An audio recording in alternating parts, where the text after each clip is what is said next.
Creating a new Slack account and a workspace is actually quite easy, and in this video I will show you how to do that. If you find this video helpful, please don't forget to like and subscribe. Before we start, I want you to understand that you'll become the primary workspace owner after creation, and it's always advisable to use your work email from your company's domain for professional use. To get started, let's visit this Slack web page to create a new account. This web page is for creating a new account with Slack. You should use a work email to make it easier for your coworkers to join. But upon successfully signing up, they're going to send a code to your email and you're going to have to input that code. Now that we've successfully created an account, now we can create a workspace.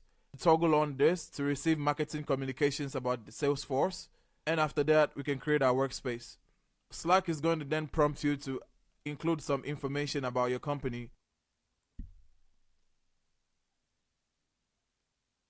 At this stage, you can invite other contacts to join your company workstation, or you can send them an invite link.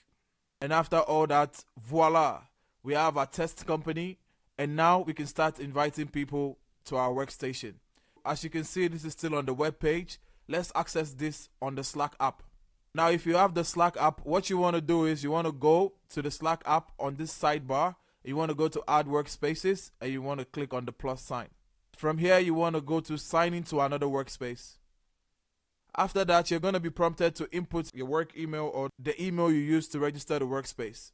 After successfully signing in, it's going to ask you to choose the workspace you want to add to the account. You can see here we have our workspace here, and we're going to open. And voila, we have our test company on our Slack app.